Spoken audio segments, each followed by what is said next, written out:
presents real-life problems involving right triangles, real-life problems involving directional bearings.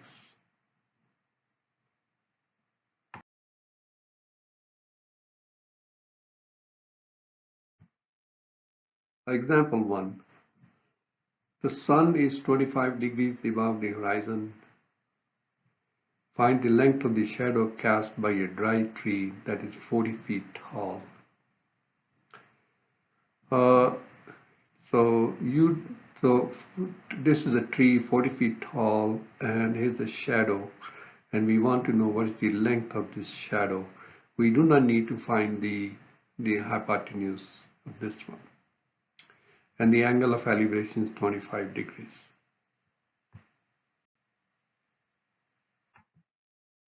So let x the length of the shadow, and that's the height of the tree 40.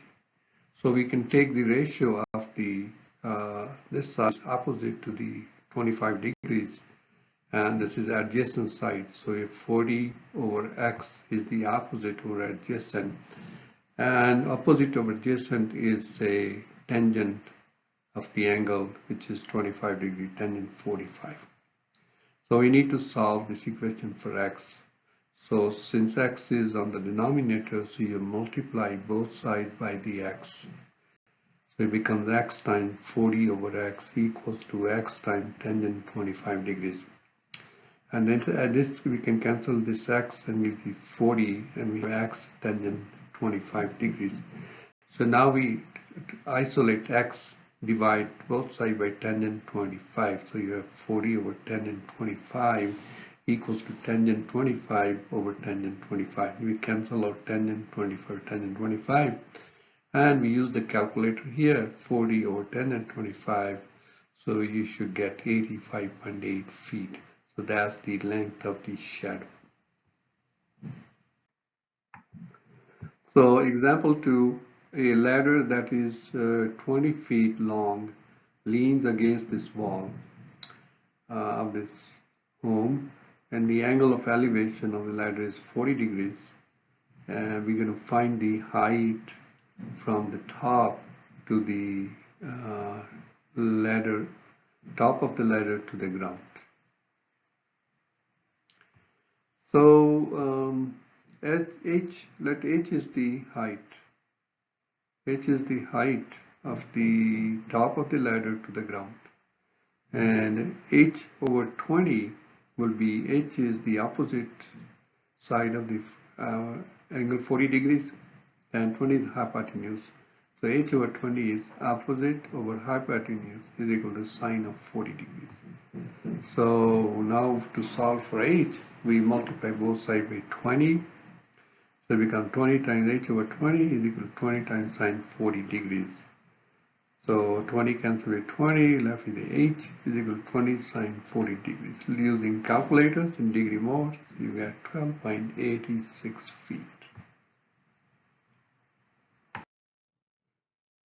Okay, in example 3, finding the angle of elevation.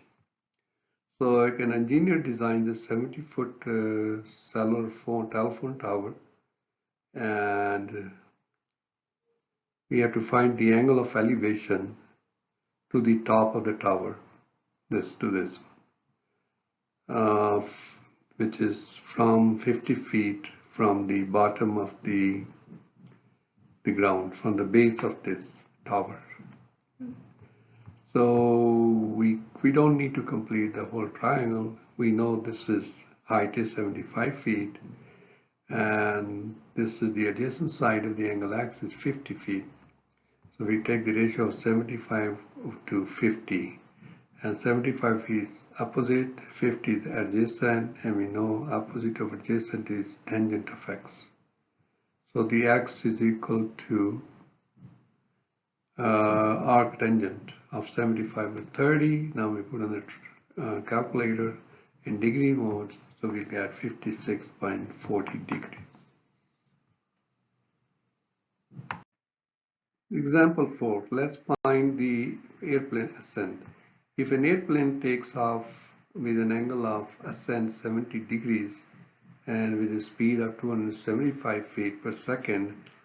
So we can find the plane's altitude after 30 seconds. Okay, so takeoff speed is 275 feet per second. After 30 seconds, plane climbs distance 30-second time 275 feet. So it becomes 8,250 feet. Now angle of elevation is 70 degrees. So now for this triangle, altitude over 8,250, which is altitude is the opposite, and 8,250 feet is the hypotenuse. And this is sine of this angle 17 degrees.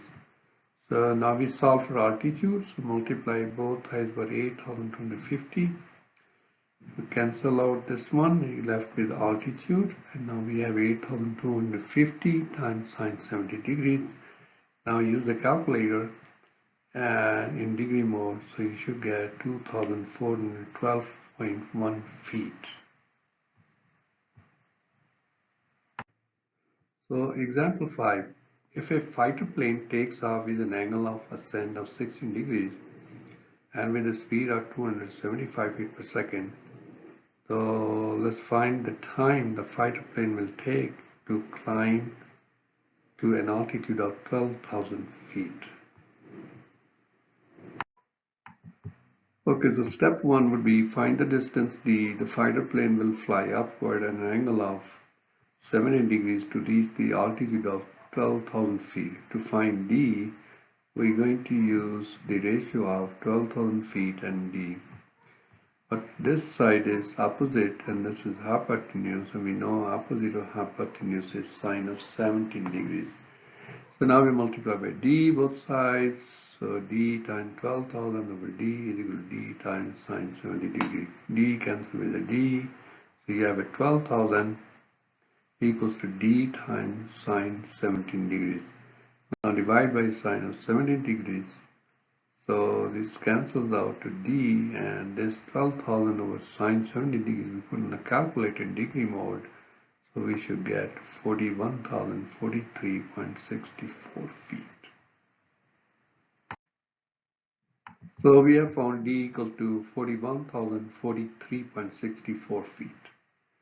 So now we can find the time to reach an altitude of 12,000 feet. So the time is distance over speed. So distance is 41,043.64 over 275. So we're using the calculator, we'll get 149 by 0.24 seconds.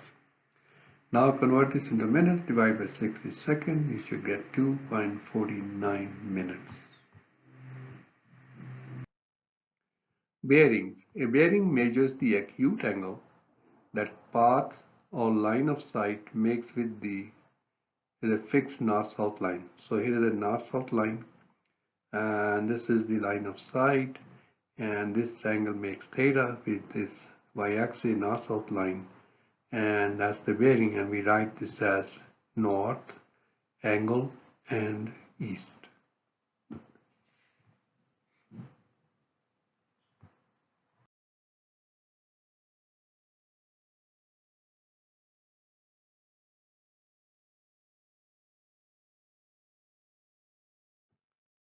Okay, the ship is 45 miles east and 30 miles north of pole. So ship is here, which is 45 miles east, 30 miles north.